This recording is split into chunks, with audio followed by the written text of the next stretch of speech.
अस्सलाम वालेकुम dear student. तो आज जिस तरीके से हमने कल का लेक्चर दिया था तो आज हम वहाँ से ही शुरू कर रहे हैं। कुछ न्यूमेरिकल्स हैं जो इक्वेशन ऑफ काइनेमेटिक्स से सॉल्व होंगे, उसको हम फर्दर कंटिन्यू करेंगे। तो क्वेश्चन देखें, a train is moving with the speed of 20 metre per second. एक ट्रेन की स्पीड 20 मीटर पर सेकंड है। Brakes are applied and its speed becomes 10 meter per second after covering a distance of 100 meter। ठीक है, find how much further it can move before coming to rest, assumed acceleration is uniform। देखें, ये जो numerical है ये दो part में solve होगा। दो पार्ट में कैसे सॉल्व होगा आप देखें, इसको आप ऐसे समझ सकते हैं, ये वो पॉइंट है जहाँ से हमने ब्रेक लगाना शुरू किया है। इस पॉइंट पे इसकी स्पीड कितनी थी? 20 मीटर पर सेकंड। और जैसे ही हमने ब्रेक लगाई तो लाजमी है हमारी ट्रेन कुछ डिस्टेंस कवर करने के बाद रुकेगी और आहिस्ता आहिस्ता उसकी स्पीड कम होती जाएगी। ये पॉइंट है जहाँ पे इसकी स्पीड कितनी हो गई है? 10 मीटर पर सेकंड। और इस दौरान जब उसकी स्पीड 20 से 10 हो गई तो उसने डिस्टेंस कितना कवर किया है? तो उसने डिस्टेंस कवर किया हुआ है 100 मीटर। ठीक है, ये 100 मीटर डिस्टेंस कवर किया गया है। और आप अज्यूम करें कि आपकी ट्रेन यहाँ पे रुक रही है, तो आपको ये फाइंड करना है कि यहाँ से लेकर यहाँ तक ये वाला फासला कितना होगा, यानी इस पॉइंट के बाद आपकी ट्रेन और कितना मूव कर सकती है। तो यहाँ पे इसकी वेलोसिटी 0 होगी। अब हम क्या करेंगे, इसको दो पार्ट्स में हम डिवाइड करेंगे। एक हम पहले ये पार्ट स्टडी करेंगे, फिर हम ये पार्ट करेंगे। ये पार्ट 1 है, ये पार्ट 2 है। पार्ट 1 से हम क्या करेंगे, एक्सेलरेशन निकालेंगे। एक्सेलरेशन कैसे मिलेगी देखें, ये कितना है? डिस्टेंस आपको मिला हुआ है 100, इनिशियल वेलोसिटी आपको मिली हुई है 20, फाइनल आपको मिली हुई है 10। यहाँ से आप एक्सेलरेशन फाइंड करेंगे। तो एक्सेलरेशन कैसे फाइंड होगी? थर्ड इक्वेशन यूज होगी, 2as vf square minus vi। 2 acceleration आपको फाइंड करनी है। डिस्टेंस कितना है? 100 है। फाइनल वेलोसिटी 10 का स्क्वायर, इनिशियल वेलोसिटी 20 का स्क्वायर। इनको हम जोड़ेंगे तो ये 200 a हो जाएगा, ये 100 माइनस 400 होगा, ये 200 a, ये माइनस का 300 होगा, फिर a बराबर हो जाएगा minus 300 divided by 200 means minus का 1.5। अब आपको एक्सेलरेशन मिल गई, यानी पार्ट 1 आपका सॉल्व हो गया। पार्ट 2 अब आसान है। अब आप यहाँ से यहाँ तक जाएंगे तो ये आपकी फिर यहाँ से यहाँ तक ये इनिशियल वेलोसिटी होगी और फाइनल वेलोसिटी आपकी 0 हो गई है। और एक्सेलरेशन वो कह रहा है कि अज्यूम एक्सेलरेशन इज यूनिफॉर्म। तो जो एक्सेलरेशन आपने यहाँ निकाली है वो एक्सेलरेशन आगे भी वही की वही रहेगी, यानी आपको एक्सेलरेशन मिली हुई है। और अब आप क्या फाइंड कर सकते हैं? डिस्टेंस। अगेन आप ये सेम इक्वेशन यूज करेंगे। तो जब आप सेम इक्वेशन यूज करेंगे, vf स्क्वायर माइनस vi, और एक्सेलरेशन आपको कितनी मिली है? माइनस का 1/2। डिस्टेंस अब आपको फाइंड करना है। फाइनल वेलोसिटी आपको 0 हो जाएगी और इनिशियल वेलोसिटी आपकी 10 होगी, क्योंकि आप यहाँ से यहाँ तक डिस्टेंस फाइंड करना चाहते हैं। तो ये होगा माइनस का 3s और ये होगा माइनस का 100। माइनस माइनस से कैंसिल होगा, s is equal to 100 divided by 3, तो ये हो जाएगा 33.33। तो इसका सही ऑप्शन ए होगा। ये पास पेपर में क्वेश्चन आया था, एक पास पेपर में डेटा इसकी मिसिंग थी, तो आप बिल्कुल कंफ्यूज नहीं होंगे, उसमें डेटा थोड़ी सी मिसिंग है। हकीकी क्वेश्चन ये है, तो आप इसको अच्छे तरीके से देख लें। अब हम बहुत इंपॉर्टेंट बात डिस्कस करने वाले हैं। अब वो इम्पॉर्टेंट बात क्या है, ये क्वेश्चन देखें, आपके टेक्स्ट बुक में भी दिया गया है। इसमें यह लिखा गया है कि a car is waiting for traffic signal. Car जो है वो ट्रैफिक सिग्नल पे वेट कर रही थी। व्हेन इट टर्न्स ग्रीन, जब वो सिग्नल ग्रीन हुआ, the car is accelerated from rest, तो कार रेस्ट से एक्सेलरेट हुई। कितनी एक्सेलरेशन से? 2 मीटर पर सेकंड स्क्वायर। यानी अगर मैं इसका कॉन्सेप्चुअल डायग्राम बनाऊं तो ऐसा है, ये ट्रैफिक सिग्नल है, ठीक है, और ये आपकी कार थी, कार ने देखा कि भाई ट्रैफिक सिग्नल जो है वो रेड लगा पड़ा है, तो कार ने अपनी इंजन बंद कर दी या किसी भी तरीके से कार बिल्कुल स्टेशनरी थी। अब जैसे ही इसने देखा कि भाई ये ग्रीन हो गया है, तो कार ने अपनी इंजन स्टार्ट की और एक्सेलरेट होना शुरू कर दिया, ठीक है। बस जैसे ही ये सिग्नल ग्रीन हुआ, उसी टाइम पे एक बस थी, और बस जैसे ही ट्रैफिक सिग्नल पे आ रही थी, वो पहले से ही ग्रीन था, तो लाजमी ये बस नहीं रुकेगी बल्कि चली जाएगी। तो होगा क्या, ये बस पहले आगे निकल जाएगी और कार इसके पीछे होगी, क्योंकि कार अभी एक्सेलरेट हुई है। पर एक टाइम ऐसा आएगा कि ये कार इस बस को ओवरटेक कर सकती है। अब क्वेश्चन में आपसे क्या पूछ रहा है, a car is waiting at the traffic signal, when it turns green the car is accelerated from rest at the rate of 2 meter per second square, at the same time the bus is moving with the constant speed। और ये बस की जो speed है ये constant है और ये सिग्नल को क्रॉस करके चली गई है। अब आपसे पूछ रहे हैं कि कितने सेकंड के बाद ये जो कार है ये बस को ओवरटेक करेगी। अब हम जनरल इक्वेशन बनाएंगे। देखें, आप सपोज करें इसकी एक्सेलरेशन a है और इसकी वेलोसिटी u है, ठीक है। अब आपसे पूछ रहे हैं टाइम ऑफ ओवरटेकिंग। तो टाइम ऑफ ओवरटेकिंग इस केस में मैं इक्वेशन लिखाऊंगा आप लोगों को। Time of overtaking, time of overtaking, तो जो टाइम ऑफ ओवरटेकिंग होगा उसका फार्मूला होगा t is equal to u divided by a। u क्या होगा, जो गाड़ी मूव करेगी उसकी स्पीड, a क्या होगा, जो गाड़ी रेस्ट में से स्टार्ट होगी उसकी एक्सेलरेशन। तो ये टाइम होगा ओवरटेक फाइंड करने का, ठीक है। तो ये आपको टाइम मिल गया। और टाइम के बाद फिर आपसे ये क्वेश्चन भी करेंगे, जैसे मैंने ये क्वेश्चन दिया है, how beyond from the signal the car will overtake the bus. लाजमी है, सपोज करें अगर यहाँ पे ओवरटेकिंग हुई है तो आपसे पूछ सकते हैं कि इस पॉइंट का सिग्नल से कितना डिस्टेंस होगा, यानी सिग्नल से कितना आगे या ये पॉइंट सिग्नल से कितना जो है वो आगे होगी, यानी कितना आगे जाके ये बस जो है इस कार को ओवरटेक करेगी। तो उसको कहेंगे overtaking distance, overtaking distance. Overtaking distance find करने का फार्मूला क्या होगा, तो ओवरटेकिंग डिस्टेंस फाइंड करने का फार्मूला होगा x is equal to 2u square divided by a, ठीक है। और तीसरा क्वेश्चन आपसे पूछ सकते हैं कि ये जब कार इस बस को ओवरटेक करेगी तो उस टाइम इस कार की स्पीड क्या होगी। लाजमी है, कार की स्पीड तो बढ़ती जाएगी ना, बस की स्पीड कांस्टेंट है, बस की स्पीड चेंज नहीं होगी, पर कार की स्पीड चेंज होती जाएगी। So speed of car at time of overtaking, overtaking के दौरान स्पीड क्या होगी, तो उसका फार्मूला हमेशा याद रख लीजिएगा, उसका फार्मूला होगा 2u। मतलब जितनी स्पीड बस की होगी उसके डबल स्पीड हो जाएगी कार की at the time of overtaking. तो आई होप कि आपको ये सारे फार्मूले समझ में आ गए हैं। जब आपको ये फार्मूले समझ में आ जाएंगे तो अब आपको प्रॉब्लम सॉल्व करना आपके लिए बहुत आसान हो जाएगा। तो आए अब इस प्रॉब्लम को सॉल्व करते हैं। तो इस प्रॉब्लम में अगर हम देखें तो ये कार है और इस कार की एक्सेलरेशन कितनी दी गई है, 2 दी गई है, और बस की जो कांस्टेंट स्पीड है उसको हम u से शो कर रहे हैं, कितनी दी गई है, तो 10 मीटर पर सेकंड दी गई है। अब आपसे क्या पूछ रहे हैं, टाइम पूछ रहे हैं। तो टाइम का फार्मूला मैंने बताया है 2u divided by a, 2u divided by a। तो 2 और u की जगह आप लिखेंगे 10 डिवाइडेड बाय a, यानी तो 10 सेकंड के बाद जो है वो ओवरटेकिंग होगी। तो हम ये अब देखें क्वेश्चन कितना आसान हो गया। पर आप ये ज़रूर याद रखिएगा, कभी कभी क्या करेगा, वो बस को स्टेशनरी कर देगा और कार को मूव करेगा। तो आप मेरी लॉजिक आप समझ गए हैं ना, तो लॉजिक आप हमेशा यूज़ करेंगे।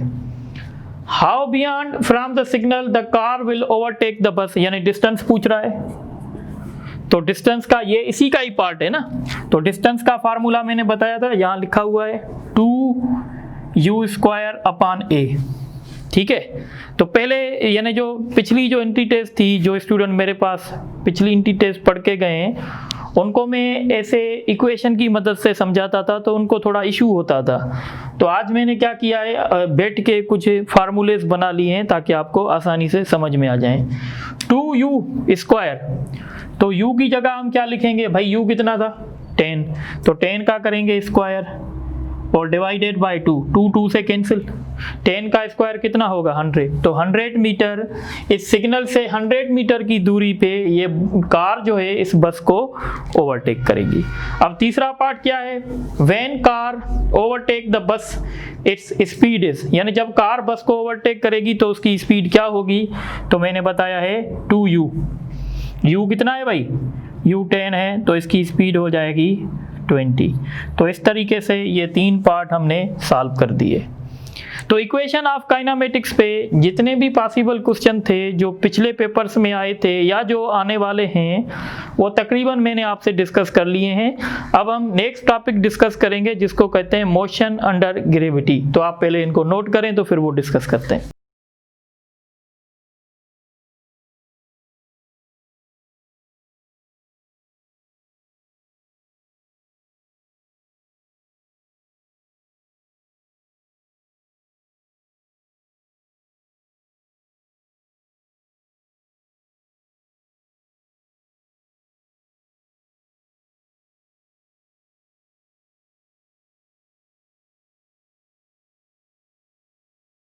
अच्छा, अब हम डिस्कस करेंगे बहुत ही इंपॉर्टेंट टॉपिक इंटीटेस्ट पॉइंट ऑफ व्यू से, मोशन अंडर ग्रेविटी, या इसको फ्री फॉल मोशन कहते हैं। सबसे पहले क्वेश्चन होता है कि फ्री फॉल मोशन क्या होता है। तो फ्री फॉल मोशन को अभी हम समझेंगे। तो हम कहते हैं when a body moves only under the action of gravity then such type of motion are known as motion under gravity. थोड़ा सा समझें, ये मार्कर है, इस मार्कर से अगर मैं हाथ निकालूंगा तो ये मार्कर जो है वो नीचे जाएगी।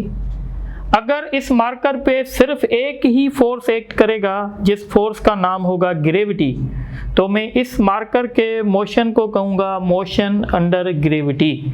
पर मोशन अंडर ग्रेविटी, और इसको मैं कहूँगा फ्री फॉल मोशन। पर अगर मैं एयर रेजिस्टेंस को कंसीडर करूँगा तो फिर मैं इस मोशन को फ्री फॉल मोशन नहीं कह सकता।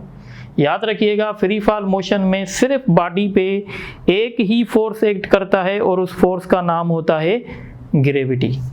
बात मेरी समझ में आ रही है।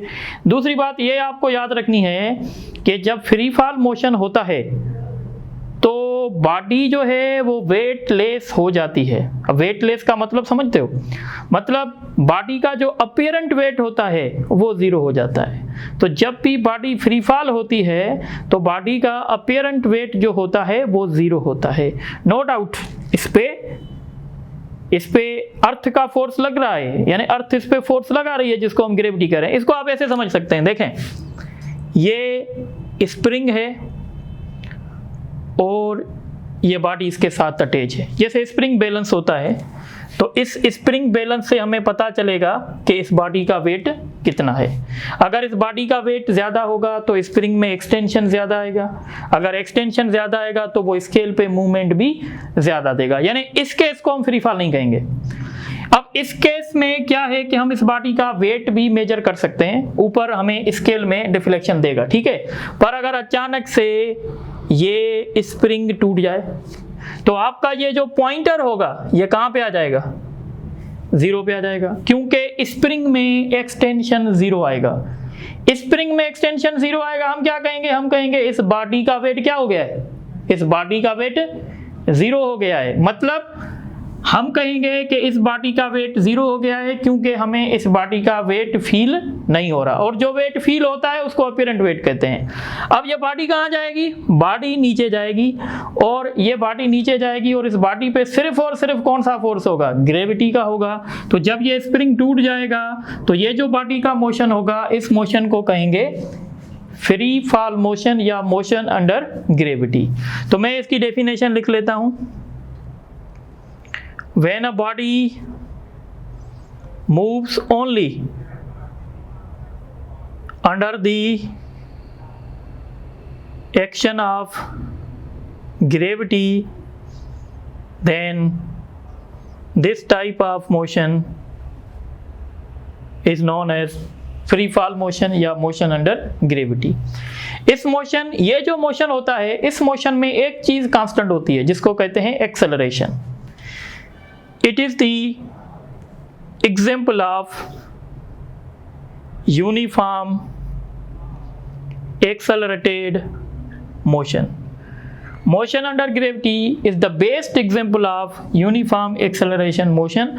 और इस मोशन में जो एक्सेलरेशन होती है उसको जी से शो करते हैं और वो 9.8 मीटर पर सेकंड स्क्वायर होती है और इसका डायरेक्शन हमेशा डाउनवर्ड होता है and acting and directed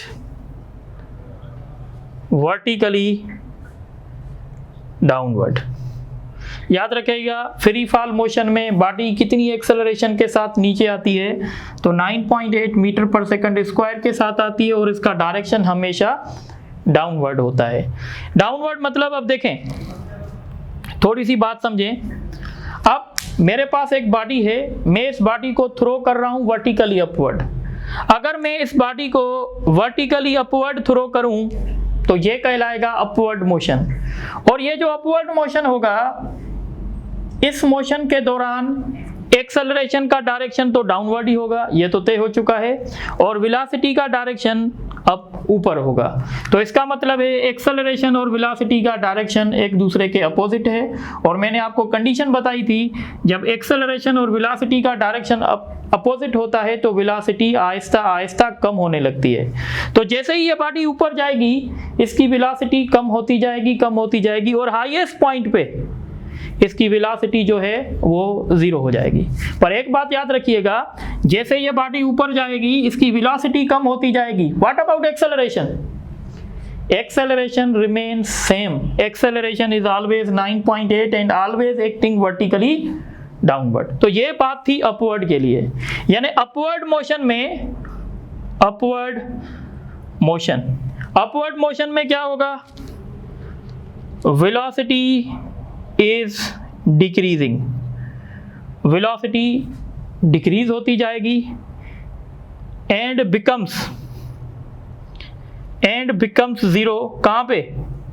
at highest point पे velocity जो है 0 हो जाएगी। ठीक है, ये बात एक तो तय हो गई। What about acceleration? Acceleration remains same, acceleration same रहेगी। ठीक है, ये था अपवर्ड मोशन। अब हम बात करेंगे डाउनवर्ड की।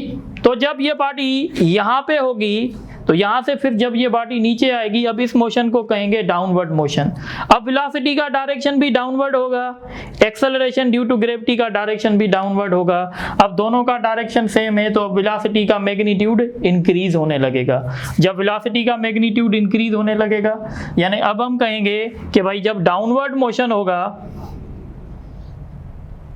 डाउनवर्ड जो मोशन होगा इसमें वेलोसिटी क्या होगी? Velocity is increasing, velocity increase होती जाएगी एंड becomes maximum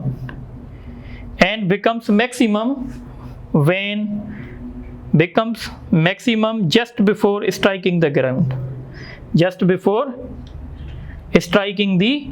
ground, ठीक है। यानी वेलोसिटी जैसे बॉडी नीचे आएगी वेलोसिटी इसकी बढ़ती जाएगी, ग्राउंड से हिट करने से थोड़ा सा पहले इसकी वेलोसिटी मैक्सिमम होगी। तो ये अपवर्ड मोशन के लिए है और ये डाउनवर्ड मोशन के लिए। अब थोड़ी सी बात आप समझें, इसमें भी हम इक्वेशन ऑफ काइनेमेटिक्स अप्लाई कर सकते हैं। अब एक बात याद रखिएगा, जब हम अपवर्ड मोशन कंसीडर करते हैं तो हम न्यूमेरिकल्स में जी का वैल्यू माइनस लेते हैं, और जब हम डाउनवर्ड मोशन कंसीडर करते हैं तो जी का वैल्यू हम प्लस लेते हैं। ये न्यूमेरिकल बेसिस पे मैं कह रहा हूँ। कभी कभी क्या करते हैं, किसी न्यूमेरिकल में जी का वैल्यू 10 भी दिया जाता है। अगर हम इसको राउंड ऑफ करेंगे तो 10 हो जाएगा, इसको भी राउंड ऑफ करेंगे तो 10 हो जाएगा, 10 मीटर पर सेकंड। ठीक है, मीटर पर सेकंड स्क्वायर। अब यहाँ पे हम कुछ बातें आपसे डिस्कस करेंगे। आप इस पे इक्वेशन ऑफ काइनेमेटिक्स भी अप्लाई कर सकते हैं, पर अब मैं आप लोगों को कुछ हिंट दूंगा। अब नंबर 1 हिंट क्या है, यहां पे हम बात कर रहे हैं time taken by body, time taken by body to reach highest point. Highest point तक जाने के लिए कितना टाइम लगेगा। हमने बॉडी को थ्रो किस वेलोसिटी के साथ किया है, सपोज करें v के साथ, तो हाईएस्ट पॉइंट तक वो कितना टाइम लेगा, तो हाईएस्ट पॉइंट तक वो टाइम लेगा v/g। v/g ये टाइम है, time taken by body to reach the highest point. ठीक है, यानी अगर हम किसी बॉडी को 20 मीटर पर सेकंड से ऊपर थ्रो कर रहे हैं और g का वैल्यू आप 10 ले रहे हैं, तो कितने टाइम में वो बॉडी हाईएस्ट पॉइंट तक जाएगी, तो 2 सेकंड में। v की जगह 2 लिखे यानी 20 लिखेंगे, g की जगह 10 लिखेंगे तो 2 आ जाएगा। तो ये फार्मूला बन गया time taken by body to reach the highest point. एक फार्मूला ये हुआ। अब कॉमन सेंस है, जितना टाइम यहां से यहां तक होगा, यानी जितना टाइम ग्राउंड से हाईएस्ट पॉइंट तक होगा, उतना ही टाइम वापस हाईएस्ट पॉइंट से ग्राउंड तक हो गया। तो इसको भी हम आगे डिस्कस करेंगे। और दूसरी बात हम लिखेंगे total time during which body remain in air. Common sense है, रिमेन इन एयर का मतलब क्या है, ये बॉडी ऊपर गई फिर वापस आ गई, तो ये टोटल जो टाइम है ये बॉडी हमारी एयर में रही है। इसको कभी कभी टोटल टाइम ऑफ फ्लाइट भी कहा जाता है। तो ये टाइम कैसे हम कैलकुलेट करेंगे, तो कॉमन सेंस है, अगर ऊपर जाने के लिए 10 सेकंड तो नीचे आने के लिए भी 10 सेकंड। तो हम क्या करेंगे, जितना टाइम ऊपर जाने के लिए लेगी उसको हम क्या कर देंगे, डबल कर देंगे। तो इसका फार्मूला हो जाएगा 2v/g। इसको मैं कैपिटल T से शो कर देता हूं। दूसरी इक्वेशन ये बन गई। बात आ रही है समझ में। इसी तरीके से तीसरी इक्वेशन हमारी बनेगी हाईएस्ट पॉइंट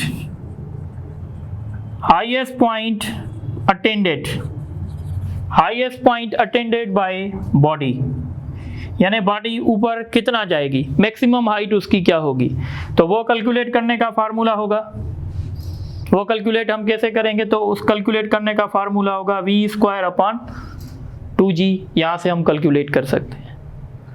ठीक है, ये formula time to reach the highest point, ये formula total time taken, total time during which body remains in air, और ये फार्मूला हाईएस्ट पॉइंट कैलकुलेट करने का है कि हमारी बॉडी कितना ऊपर जा सकती है। ये सारा डिस्कशन किसके लिए था, ये सारा डिस्कशन अपवर्ड के लिए था। अब कुछ इक्वेशन हम डाउनवर्ड के लिए भी डिस्कस करेंगे। तो डाउनवर्ड के लिए कुछ इक्वेशन डिस्कस करेंगे।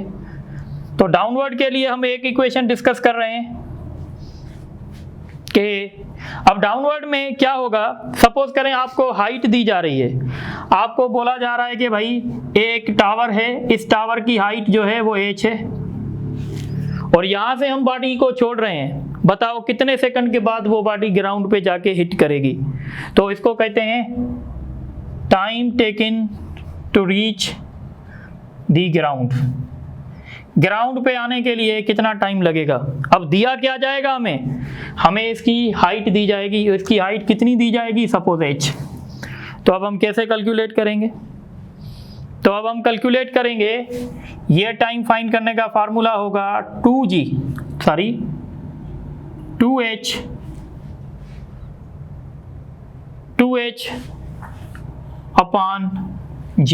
ऐसे कैलकुलेट करेंगे। ठीक है, तो ये फार्मूला कैलकुलेट करेंगे 2h/g। यानी आपको अगर मैं कहूं एक प्रोजेक्टाइल को मैं 5 मीटर पर सेकंड से, एक बॉडी है उसको मैं 5 मीटर पर सेकंड से ड्रॉप कर रहा हूं, बताओ वो बॉडी ग्राउंड तक आने के लिए कितना टाइम लेगी। तो हम इस फार्मूले से कैलकुलेट कर सकते हैं। हम लिखेंगे भाई 2 × 5 डिवाइडेड बाय 10, तो ये 1 सेकंड लेगी। दूसरा फार्मूला होगा the speed at which it strikes the ground.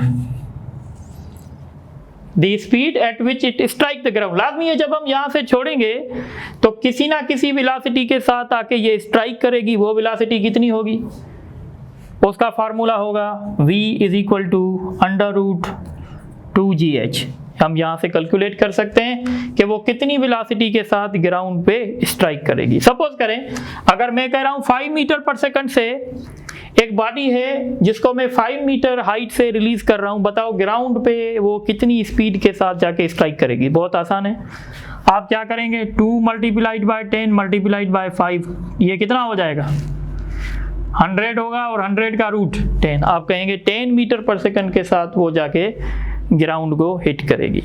तो ये थोड़ी सी इक्वेशन है, लाजमी है आपको बादाम खाने पड़ेंगे, फार्मूले याद रखने पड़ेंगे आप लोगों को। चलें अब ये काम हो गया, अब दूसरा काम सुन लें। आई थिंक ये क्लियर हो गया है कि हम क्या करेंगे क्या नहीं करेंगे। अब देखें क्वेश्चन आपसे पूछा जाता है distance covered by free falling body.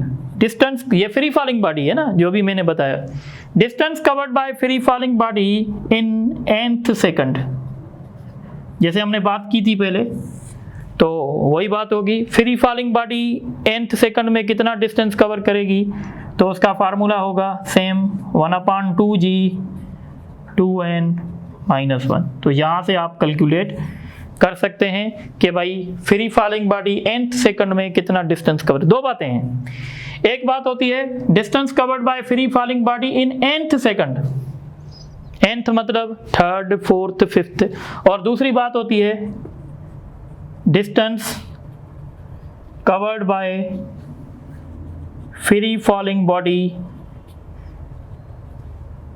During या in, distance covered by free falling body in time t। In time t मतलब अगर मैं कहूं कि भाई फ्री फॉलिंग बॉडी 4 सेकंड में कितना डिस्टेंस कवर करेगी, तो मतलब मैं टाइम t की बात कर रहा हूं। पर अगर मैं आपसे पूछूं distance covered by free falling body in 4th second, तो मतलब मैं इसकी बात कर रहा हूं। ये हम कैसे निकालेंगे, इसका फार्मूला होगा 1/2gt²। यानी सपोज ये मार्कर है, इस मार्कर को मैं छोड़ रहा हूं, मैं आपसे पूछूं ये 1 सेकंड में कितना डिस्टेंस कवर करेगी, तो आप ये फार्मूला यूज करेंगे। अगर मैं कहूं ये 2 सेकंड में कितना डिस्टेंस कवर करेगी, आप ये फार्मूला यूज करेंगे। 3 सेकंड में कितना डिस्टेंस कवर करेगी, आप ये फार्मूला। पर अगर मैं पूछूं ये 3rd सेकंड में कितना डिस्टेंस कवर करेगी, तो ऊपर वाला फार्मूला। अब देखें, एक पूछ रहा हूं 3rd सेकंड और एक पूछ रहा हूं 3 सेकंड। 3 सेकंड और 3rd सेकंड में फर्क है। 3rd सेकंड की बात होगी तो ये फार्मूला, 3 सेकंड की बात होगी तो ये फार्मूला आप अप्लाई करेंगे। तो इस तरीके से ये सारा थ्योरेटिकल डिस्कशन आप नोट कर लें, तो फिर हम आगे चलेंगे। अच्छा, एक बात और भी होगी, आप जब बुक पढ़ेंगे अपने, लाजमी है कुछ स्टूडेंट को शौक होता है वो जो है मार्केट के MCQs भी देखते हैं। यहाँ पे एक बात हम डिस्कस नहीं कर रहे, वो है वेरिएशन ऑफ जी। ठीक है, वेरिएशन ऑफ जी की बात हम करते हैं चैप्टर नंबर 6 में। पर आप याद रख लें कि हमारी जो अर्थ होती है ना, वहाँ हमारी अर्थ पे हर जगह पे जी का वैल्यू एक जैसा नहीं होता है। वो इस वजह से कि हमारी अर्थ का जो शेप है वो एलिप्टिकल है, यानी सेंटर से लेकर यहाँ तक डिस्टेंस कम होता है, इसको कहते हैं पोल, और ये डिस्टेंस ज़्यादा होता है, इसको कहते हैं इक्वेटर। पोल और इक्वेटर, हम कहते हैं पोल पे जी का वैल्यू ज़्यादा होता है और इक्वेटर पे जी का वैल्यू यानी कम होता है। ये सेंटर ऑफ अर्थ है और सेंटर ऑफ अर्थ पे जी का वैल्यू 0 होता है।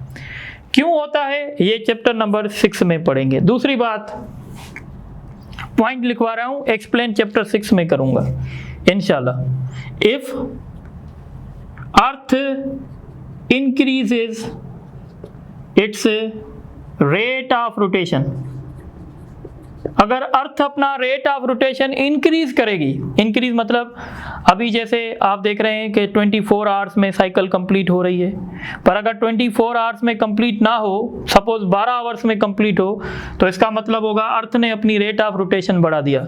जब अर्थ अपनी रेट ऑफ रोटेशन बढ़ा देगी तो जी का वैल्यू कम हो जाएगा। और अगर इफ अर्थ स्टॉप्स और डिक्रीजेस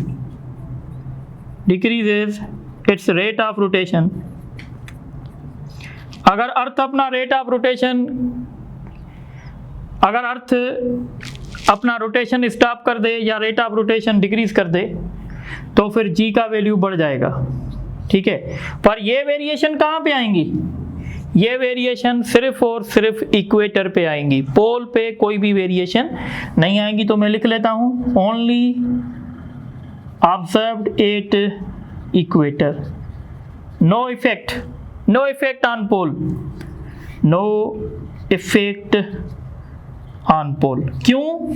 मैं यहाँ पे ही बात क्लियर कर लेता हूँ, ऐसे नहीं कि फिर आप स्क्रीनशॉट इस लेक्चर का निकाल के मुझसे पूछें सर आपने ये तो बताया है कि ऐसा, पर आपने रीज़न नहीं बताया।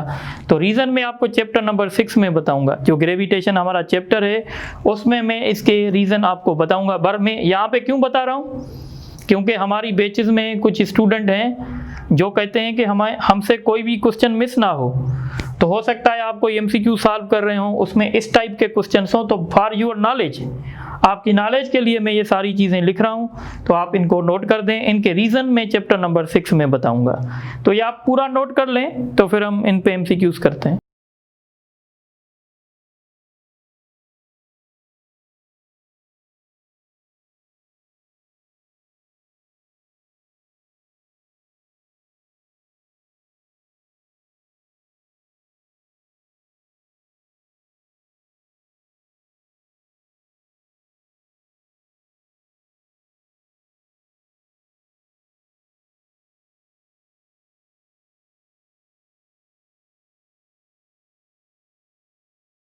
अच्छा, अब हम कुछ MCQs डिस्कस कर लेते हैं। Which when a body is moving vertically upward then, तो मैंने आपको थ्योरी में बताया है कि जब बॉडी ऊपर जा रही होती है तो उसकी वेलोसिटी डिक्रीज होने लगती है, बाकी उसकी एक्सेलरेशन सेम होती है।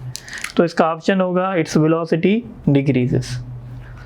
When a body moves vertically upward and reaches the highest point eight highest point, तो हाईएस्ट पॉइंट पे आपको पता है उसकी वेलोसिटी 0 हो जाएगी और उसकी एक्सेलरेशन वही की वही रहेगी, तो इसकी velocity is 0। The value of acceleration due to gravity is maximum at, अभी थोड़ी देर पहले मैंने बताया है कि एक्सेलरेशन ड्यू टू ग्रेविटी का वैल्यू मैक्सिमम होता है पोल पे। If earth increases its rate of rotation, अगर अर्थ अपना रेट ऑफ रोटेशन बढ़ा दे, then value of G at pole, सबसे पहले देखना है पूछ कहाँ पे रहे हैं। पोल पे आपको पता है रोटेशन ऑफ अर्थ की वजह से फर्क नहीं पड़ेगा, तो पोल पे हम कहेंगे वैल्यू सेम रहेगा। पर अगर इक्वेटर की बात होती तो फिर हम डिक्रीज करते। अब ये न्यूमेरिकल्स हैं, ये देख लें। A stone is thrown vertically upward at the speed of, speed कितनी दी गई है 30 metre per second. Find the time taken by stone to reach the highest point, तो ये मैंने अपवर्ड मोशन में बताया था। Time to reach the highest point का फार्मूला V/G है, तो 30 डिवाइडेड बाय 10, तो 3 सेकंड लेगा हाईएस्ट पॉइंट तक जाने के लिए। A stone is thrown vertically upward at the speed of 20 metre per second. Find how high it will go, कितना ऊपर जाएगा। तो ऊपर जाने का फार्मूला क्या था, H is equal to V square upon 2G।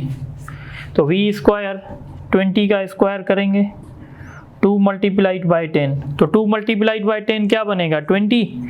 इसका मतलब है ये कैंसिल, इसका स्क्वायर कैंसिल, तो बाकी रिजल्ट कितना आएगा 20। उसके बाद देखें, a ball is release from top of tower which is 20 metre high. Find the speed of ball at which it strike the ground, downward motion की बात हो रही है और आपको हाइट दी गई है। तो मैंने बताया था स्पीड फाइंड करने का फार्मूला होता है 2GH अंडर रूट में, G का वैल्यू 10, हाइट कितनी 20, 400 का रूट कितना आएगा 20, तो इसका ऑप्शन बी होगा। बहुत इंपॉर्टेंट MCQs, ये 2-3 मरतबा रिपीट भी हो चुका है। A coin is released from the top of building. If it takes 5 seconds to reach the ground, find the highest point. Highest point यानी हाइट। तो मैंने बताया था टाइम कैलकुलेट करने का फार्मूला आप लोगों को। टाइम कैलकुलेट करने का फार्मूला क्या था? 2h/g, ये फार्मूला था। अब यहाँ से अगर आप थोड़े से ट्रिकी हो जाएं और आप यहाँ से टाइम की कैलकुलेशन करें तो आप कर सकते हैं। टाइम आपको चाहिए, टाइम मिला हुआ है कितना? 5। हाइट आपको कैलकुलेट करनी है, g का वैल्यू 10 है। आप स्क्वायरिंग ऑन बोथ साइड कर लें तो ये 25 हो जाएगा, ये 2h हो जाएगा, ये 10 हो जाएगा। ये वहाँ जाके मल्टीप्लाई करेगा तो कितना हो जाएगा? 250 2h। तो h बराबर होगा 250 डिवाइडेड बाई 2, 125। देखें ये फार्मूले कोई हार्ड एंड फास्ट रूल नहीं है, आप दूसरे तरीके से भी कर सकते हैं। सपोज कुछ स्टूडेंट, जैसे आपने कॉलेजेस में पढ़ा होगा, डाउनवर्ड मोशन में हम इनिशियल वेलोसिटी 0 लेते हैं और टाइम हमें मिला हुआ है, हाइट हमें फाइंड करनी है और डाउनवर्ड मोशन में g का वैल्यू पॉजिटिव होता है। तो आप थर्ड इक्वेशन से भी, सेकंड इक्वेशन से भी काम चला सकते हैं। सेकंड इक्वेशन क्या है? VIT 1/2 GT², ये तो 0 हो जाएगी। h आपको चाहिए 1/2, g का वैल्यू 10, 5 का स्क्वायर, तो ये 5 हो जाएगा। 5 मल्टीप्लाइड बाई 25, 125 हो जाएगा। तो आप सिंपल कॉन्सेप्ट से भी कर सकते हैं, लाजमी नहीं है कि आप फार्मूला याद रखें। पर कुछ स्टूडेंट होते हैं जो कहते हैं अगर मैं फार्मूला नहीं बताऊंगा तो आप कहेंगे ट्रिक्स नहीं मिल रहे, तो ट्रिक्स की बेसिस पे आप ये फार्मूला देख लें। तो इसका राइट ऑप्शन ए हो गया और ये पेपर में रिपीट हो चुका है। Find the ratio of distance covered by free falling body in 3 seconds and 4th second. 3 second मैंने कहा था कोई भी टाइम होगा उसका फार्मूला ये होगा, और जब nth सेकंड की बात होगी तो उसका फार्मूला ये होगा। तो ये कैंसिल हो गया। ऊपर कौन से टाइम की बात हो रही थी? 3, तो आप 3 रखेंगे, उसका स्क्वायर करेंगे। और नीचे 4th की बात हो रही थी तो n का वैल्यू 4 रखेंगे, 8 हो जाएगा, 8 में से 1 माइनस करेंगे 7 हो जाएगा। तो 9:7, इसका मतलब है ऑप्शन ए होगा। तो आज क्योंकि हम आज के लिए इतना ही है, इंशाल्लाह फिर कल मोशन अंडर ग्रेविटी के थोड़े से और MCQs डिस्कस करेंगे, फिर आगे जो टॉपिक होगा वो डिस्कस करते जाएंगे। तो आप लोगों के लिए सजेशन है कि आप मेरे साथ चलें, हर लेक्चर को अच्छे तरीके से कॉपी में नोट भी कर लें, फार्मूलेज को भी नोट कर लें, साथ ही साथ प्रैक्टिस शीट को भी सॉल्व करने की कोशिश करें, अपने टेक्स्ट बुक को अच्छे तरीके से पढ़ें। बाकी कोई बुक पढ़ने की ज़रूरत नहीं है, प्रैक्टिस शीट मेरी सॉल्व करें, टेक्स्ट बुक पढ़ें। और अगर आप जैसे ही चैप्टर आगे चलते जाएं तो हो सके तो आप डाउ ग्रेड्स के जो पास पेपर्स हैं उनको सॉल्व कर लें, तो इंशाल्लाह आपका काम हो जाएगा। Thank you very much.